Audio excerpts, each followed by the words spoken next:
नमस्कार दोस्तों, मैं हूं मनीष खत्री और आधारशिला के इस ऑनलाइन प्लेटफॉर्म पर आप सबका फिर से हार्दिक स्वागत करता हूं। प्रायोगिक भूगोल की श्रृंखला में यह हमारा रिमोट सेंसिंग एंड जीआईएस का पार्ट 2 है। इससे पूर्व वीडियो में हमने 30 महत्वपूर्ण प्रश्नों की चर्चा की थी जो कि पूर्व परीक्षाओं में आए हुए थे। आज भी हम 25 ऐसे महत्वपूर्ण प्रश्नों की चर्चा करेंगे जो कि पूर्व परीक्षाओं में पूछे जा चुके हैं। अगर इससे पूर्व वीडियो का लिंक आप चाहते हैं तो इस वीडियो के डिस्क्रिप्शन बॉक्स में आपको वह देखने को मिल जाएगा। और अगर आप इस वीडियो की पीडीएफ चाहते हैं तो आधारशिला एप्लीकेशन का लिंक इसी के डिस्क्रिप्शन बॉक्स में आपको देखने को मिलेगा। उसे आप डाउनलोड कर लीजिए और आपको वहां पीडीएफ देखने को मिल जाएगी। यहाँ हम केवल प्रश्नोत्तर देख रहे हैं, इनकी व्याख्या नहीं कर रहे हैं क्योंकि मोबाइल की छोटी स्क्रीन पर व्याख्या कर पाना संभव नहीं हो पाता। अतः आपसे भी निवेदन है कि जैसे जैसे प्रश्नोत्तर आगे बढ़ें आप भी अपने मन में उत्तर सोचिए और जितने अंक आपको प्राप्त होते हैं उन्हें कमेंट बॉक्स में अवश्य बताइए। तो चलिए प्रारंभ करते हैं रिमोट सेंसिंग एंड जीआईएस का पार्ट 2। सबसे पहला प्रश्न, निम्नलिखित में से कौन सी भारतीय दूर संवेदी सैटेलाइट IRS-P4 इस नाम से भी जानी जाती है?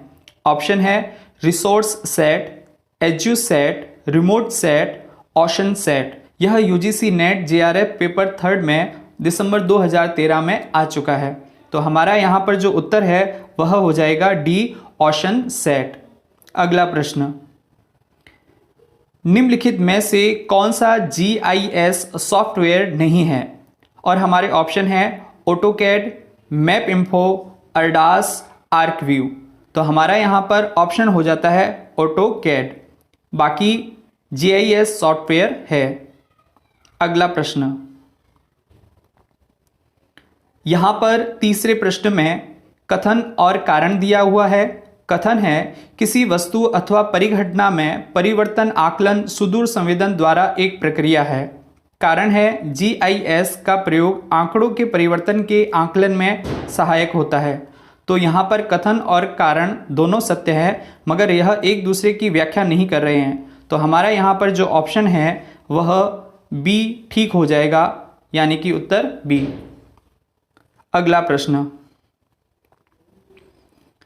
प्रश्न है लिस्ट फॉर सेंसर का स्थानिक पृथक दर्शन है। ऑप्शन है 5.8 मीटर, 2 मीटर, 23.5 मीटर, 10 मीटर। तो हमारा यहाँ पर ऑप्शन हो जाता है 5.8 मीटर, यानी कि ए। अगला प्रश्न, दूर संवेदन के बारे में निम्न में से क्या सत्य नहीं है? ऑप्शन है भूस्थिर उपग्रह लगभग 36,000 किलोमीटर की ऊंचाई पर पृथ्वी के चारों ओर चक्कर लगाते हैं। सूर्य सिंक्रोनस उपग्रह का पथ उत्तर दक्षिण है। एक्स किरणें प्रमुखतया दूर संवेदन में प्रयुक्त होती है। इसरो ने सर्वप्रथम रूस से आर्यभट्ट का अंतरिक्ष में शुभारंभ किया। तो यहाँ पर सी ऑप्शन है जो कि सत्य नहीं है, बाकी सारी ऑप्शन सत्य है। अगला प्रश्न, निम्न में से कौन सा कथन सही नहीं है? ऑप्शन है भौगोलिक सूचना तंत्र सूचना प्रौद्योगिकी का अवयव नहीं है। भौगोलिक सूचना तंत्र 1960 के दशक में विकसित हुआ। भौगोलिक सूचना तंत्र हार्डवेयर, सॉफ्टवेयर व प्रक्रियाएं हैं। भौगोलिक सूचना तंत्र अभिकलित्र निकाय है। तो हमारा यहाँ पर जो आंसर है वह हो जाएगा ए, भौगोलिक सूचना तंत्र सूचना प्रौद्योगिकी का अवयव नहीं है। यह आरपीएससी कॉलेज लेक्चरर एग्जाम 2014 में आ चुका है। अगला प्रश्न, भूभाग के लक्षणों का सुदूर संवेदन अधिकांशतः किस पर आधारित है? ऑप्शन है भूभागीय लक्षणों के विसरित परावर्तकता गुणधर्म पर, भूभागीय लक्षणों के संचरित गुणधर्म पर, भूभागीय लक्षणों के अवशोषण गुणधर्म पर, भूभागीय लक्षणों के उत्सर्जकता गुणधर्म पर। तो यहाँ पर जो हमारा ऑप्शन है वह हो जाता है डी, भूभागीय लक्षणों के उत्सर्जकता गुणधर्म पर। यह प्रश्न हाल ही में आरपीएससी के असिस्टेंट प्रोफेसर परीक्षा के अंदर भी आ चुका है। अगला प्रश्न, उपग्रह संवेदक द्वारा संसूचित विकिरण के न्यूनतम अंतर को क्या कहते हैं? ऑप्शन है स्पेक्ट्रमी वियोजन, स्थानिक वियोजन, रेडियोमेट्रिक वियोजन, कालगत वियोजन। तो हमारा यहाँ पर जो आंसर है वह हो जाता है ए, स्पेक्ट्रमी वियोजन। अगला प्रश्न, आकाशीय फोटोग्राफी के दौरान सहसा प्रबल पवन पुंज के कारण वायव फोटो आच्छादनीयता में निम्नलिखित में से कौन सा एक परिवर्तन हो सकता है?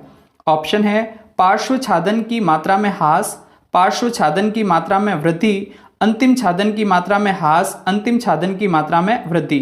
तो हमारा यहाँ पर जो ऑप्शन है वह हो जाता है सी, अंतिम छादन की मात्रा में ह्रास। अगला प्रश्न, कथन व कारण है। कथन है वायव और उपग्रह सुदूर संवेदन तथा फोटोग्राफी में हरित एवं अवरक्त सन्निकट विकिरण के स्पेक्ट्रमी बैंड प्रयुक्त होते हैं।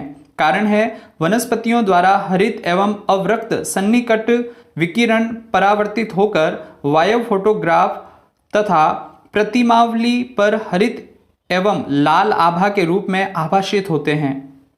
तो यहाँ पर एक कथन ठीक है परंतु कारण ठीक नहीं है। तो हमारा यहाँ पर ऑप्शन हो जाता है सी, ए सही है परंतु आर गलत है। अगला प्रश्न,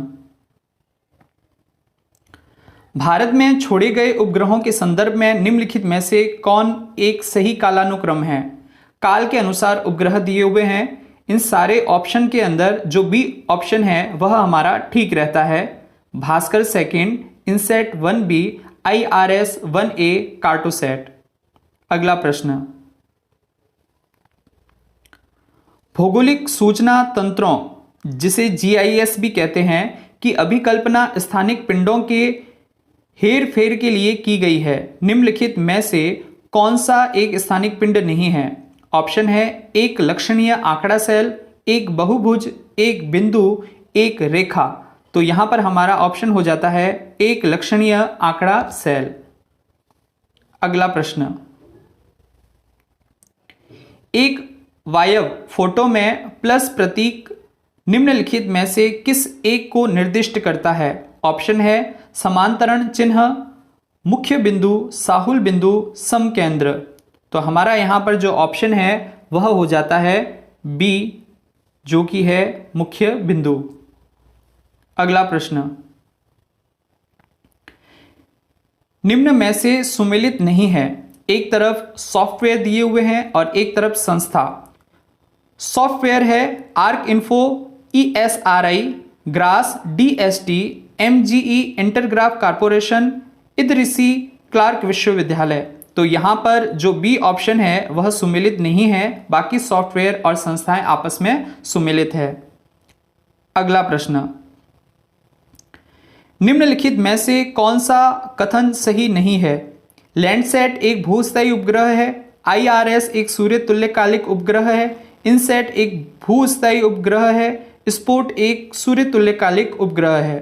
तो यहाँ पर जो हमारा आंसर है वह हो जाता है ए, लैंडसैट एक भूस्थायी उपग्रह है। यह कथन सही नहीं है। अगला प्रश्न, निम्न कथनों में से कौन सा सही नहीं है?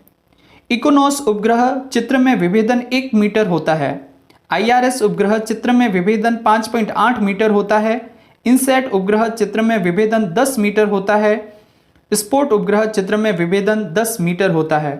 तो यहाँ पर बी ऑप्शन हमारा ठीक रहता है, IRS उपग्रह चित्र में विभेदन 5.8 मीटर होता है। अगला प्रश्न, निम्नलिखित कथनों पर विचार कीजिए। एक वायव फोटो यथार्थ ऊर्ध्वाधर विचारणीय होगा यदि कुछ कथन दिए हुए हैं, इनमें से सही कथन को चुनना है। आकाश दृश्य में नहीं प्रतीत होता, कैमरे का अक्ष क्षितिज के लंब रखा जाए, प्रतिबिंब द्वारा आच्छादित क्षेत्र अपेक्षाकृत कम हो। तो यहाँ पर केवल एक कथन ठीक रहेगा, वह है सेकंड, कैमरे का अक्ष क्षितिज के लंब रखा जाए। अगला प्रश्न, निम्नलिखित में से कौन सा एक भौगोलिक सूचना तंत्र GIS की प्रक्रिया सामग्री सॉफ्टवेयर नहीं है? ऑप्शन है आर्क व्यू, ओसिरिस, इल्विस, इमेज एनालाइज। तो यहाँ पर हमारा ऑप्शन हो जाता है ओसिरिस, बी ऑप्शन। अगला प्रश्न, वायु फोटो सर्वेक्षण में सम्मिलित प्रत्येक फोटो के जितने अनुपातिक क्षेत्र की पार्श्विक पुनरावृत्ति की जाती है वह लगभग है। ऑप्शन है 50%, 1/3 से कम, 2/3 या 3/4। तो यहाँ पर हमारा ऑप्शन हो जाता है बी, 1/3 से कम। अगला प्रश्न, यदि किसी क्षेत्र के लैंडसैट आंकड़े आज प्राप्त होते हैं तो इसके पश्चिमी क्षेत्र के आंकड़े प्राप्त होंगे। ऑप्शन है उपग्रह के उसी दिन अगले कक्ष पथ पर, अगले दिन उसी स्थानीय समय पर, कुछ दिनों के बाद उसी स्थानीय समय पर, विभिन्न नियंत्रणीय समय के बाद। तो यहाँ पर हमारा ऑप्शन हो जाता है बी, अगले दिन उसी स्थानीय समय पर। अगला प्रश्न, निम्नलिखित कथनों पर विचार कीजिए। उपग्रह के आंकड़ों पर आधारित रंग मिश्र प्रतिबिंब अधिकता अप्राकृतिक रंग योजना में दिखाई देता है क्योंकि कुछ कथन दिए हुए हैं, इनमें से सही कथन को चुनना है। कथन है सौर विकिरण की नीली तरंग दैर्ध्य तेजी से प्रकीर्ण होती है, सौर विकिरण की लाल तरंग दैर्ध्य स्पष्टता से अवशोषित होती है। इसमें अदृश्य तरंग दैर्ध्य आंकड़े होते हैं जिन्हें विशिष्ट रंग फिल्टर आवंटित किया जाना चाहिए। अब अगर इनमें सत्य कथनों का विचार करें तो सत्य कथन इसमें केवल तीसरा है, इसमें अदृश्य तरंग दैर्ध्य आंकड़े होते हैं जिन्हें विशिष्ट रंग फिल्टर आवंटित किया जाना चाहिए। तो हमारा ऑप्शन यहां पर हो जाता है सी। अगला प्रश्न, विद्युत चुंबकीय स्पेक्ट्रम के दिए गए भागों का उनकी तरंग दैर्ध्य के आधार पर सही अनुक्रम है। ऑप्शन है पराबैंगनी दृश्य गामा अवरक्त रेडियो, गामा पराबैंगनी दृश्य अवरक्त रेडियो, गामा रेडियो अवरक्त पराबैंगनी दृश्य, दृश्य पराबैंगनी गामा अवरक्त रेडियो। आरपीएससी कॉलेज लेक्चरर 2014 में यह प्रश्न आ चुका है। तो यहाँ पर ऑप्शन हो जाएगा डी, दृश्य पराबैंगनी गामा अवरक्त रेडियो। अगला प्रश्न, भारतीय सर्वेक्षण विभाग का कार्यालय निम्नलिखित स्थानों में से कहां पर स्थित है। ऑप्शन है कोलकाता, बंगलोर, देहरादून, आबू। तो हमारा ऑप्शन हो जाता है देहरादून, यानी कि सी ऑप्शन। अगला प्रश्न, निम्नलिखित में से कौन सा एक तुल्यकालिक उपग्रह है। Landsat, INSAT, IRS, spot. तो हमारा यहां पर जो ऑप्शन है वह हो जाता है बी, इनसैट। तो इस प्रकार से 25 प्रश्न यहाँ पर पूर्ण हो जाते हैं। आगे भी इसके पार्ट्स आते रहेंगे, इसलिए हमसे जुड़े रहें और आधारशिला चैनल को सब्सक्राइब करें। धन्यवाद।